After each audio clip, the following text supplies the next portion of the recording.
दरअसल ये खबर है कोडरमा से। दरअसल कोडरमा के सतगावा प्रखंड में गोबर शिल्प के जरिए महिलाएं आत्मनिर्भर बन रही है। दरअसल गोबर शिल्प से तैयार किए गए उत्पाद धार्मिक मान्यताओं के अनुसार पूरी तरह से शुद्ध होने के साथ साथ इको फ्रेंडली भी होते हैं। यही कारण है कि राष्ट्रीय झारखंड सेवा संस्थान की ओर से किया गया जा रहा है, वहीं जो कि एक मिसाल है। देखिए इस पर एक रिपोर्ट। कोडरमा जिले के सतगावा के भखरा का पहलवान आश्रम है। यहाँ राष्ट्रीय झारखंड सेवा संस्थान के बैनर तले गाय के गोबर में लकड़ी के बुरादे मिलाकर दीपक और कप धूप अगरबत्ती बनाया जा रहा है, जिससे यहाँ की महिलाओं को प्रशिक्षण के साथ साथ रोजगार भी मिल रहा है। वहीं ऐसे प्रोडक्ट्स का बाजार में खास डिमांड भी है। अभी फिलहाल तो हम लोग कप कर रहे हैं, जिसमें दूध कप के लिए है मेरा गोबर।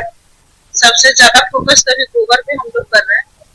तो गोबर से हम लोग दूध कप तैयार करते हैं। तो इसमें मिलाते हैं हम लोग मैदा लकड़ी जो पाउडर होता है, वो लकड़ी का पाउडर मिलाते हैं और गाय का गोबर पड़ता है।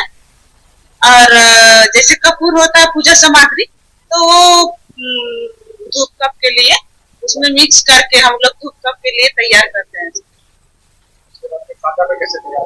साचा नहीं रहता, उसमें का मशीन है, तो हम लोग मैनुअल मशीन भी है, इलेक्ट्रिक मशीन भी है, उसके माध्यम से हम लोग धूप कप के तैयार करते हैं। यहाँ पे एक दिन में एक महिला 15 से 18 केजी गोबर तैयार कर देती है। वहीं राष्ट्रीय झारखंड सेवा संस्थान सचिव मनोज दांगी ने बताया कि अमूमन जो गाय दूध देना बंद कर देती है या जब बूढ़ी हो जाती है, तब लोग गोवंश को कसाई खाने में भेज देते हैं।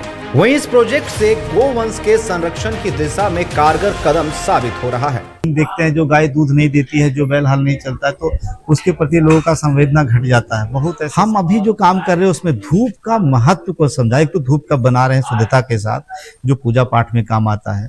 फिर दीपक बना रहे हैं। मेरा दीपक इको फ्रेंडली है। आप दीपक जलाइए और फूल के पौधे में दे दीजिए। दीपक का दीपक भी हो गया और फूल का खाद भी हो गया, और इससे एक भी कोई प्रदूषण होने का कोई संभावना नहीं है। तो अभी ये कह सकते हैं कि धूप का दीपक, इसके बाद मोमेंटो, धूप मूर्ति, उसके बाद पेंट, जो इसका प्रोडक्ट हो सकेगा जिससे देसी गाय का गोबर का महत्व लोग समझ सकें, इसको समझाने का के लिए हम आगे बढ़े हैं और इसके माध्यम से इलाके के बहनों को रोजगार से भी जोड़ सकें और गौवंश का भी रक्षा कर सकें। ऐसे में गोबर शिल्प को एक बेहतर व्यवस्था के रूप में भी अपनाया जा सकता है। जो आमदनी गाय के दूध से नहीं हो सकती है, उससे कहीं अधिक गाय के गोबर से अन्य तरह के उत्पाद तैयार कर किया जा सकता है। ऐसे में न सिर्फ पर्यावरण शुद्ध रहेगा, बल्कि गोवंश को संरक्षित करने में विशेष मदद मिलेगी। कोडरमा से टीवी 45 के लिए कुंतेश पांडे की रिपोर्ट। और इस पर अधिक जानकारी के लिए हमारे साथ फोन लाइन पर संवाददाता कुंतलेश हमारे साथ जुड़ चुके हैं। कुंतलेश, बड़ी अच्छी पहल है राष्ट्रीय झारखंड सेवा संस्थान की तरफ से। गोबर और जो लकड़ी के चूर्ण होते हैं, इससे दिया और तमाम चीज़ें बनाई जा रही है, रोजगार भी मुहैया कराया जा रहा है। क्या कुछ कहेंगे इसको लेकर के, क्या कुछ जानकारी? जिस तरीके से महिलाओं ने बड़ी अच्छी बात कही कि उन्हें रोजगार मिल रहा है। जी देखिए, सतगांव में एक भखरा आश्रम है जो पहलवान आश्रम के नाम से चर्चित है। यह राष्ट्रीय झारखंड सेवा संस्थान का आश्रम है, जहाँ पे महिलाएं जो गायें को बूढ़ी हो जाती हैं, दूध देने लायक नहीं होती है, उन गायों को जमा करते हैं, उनके गोबर से और लकड़ी के बुरादे से दीपक, धूप कप इत्यादि और अगरबत्ती टाइप की पैकिंग की जाती है। वही नहीं, जलावन के लिए भी गोबर से कई तरह का सामान बनाया था जो जलाने में सुविधा लोगों को होता है। इसके सचिव जो मनोज दांगी जो है, वो कहते हैं कि जो गाय दूध देना बंद कर देती है उसको हम लोग अपना व्यवस्था कर लेते हैं, अपने खरीद लेते हैं, और ताकि कसाई पास जाने से बच जाए। और वैसे उस गायों को गोबर से संस्थान के द्वारा, गुजरात के गोबर क्राफ्ट ट्रेनिंग के द्वारा दिलवा के छोटे पैमाने पर महिलाओं को रोजगार दिया जाता है।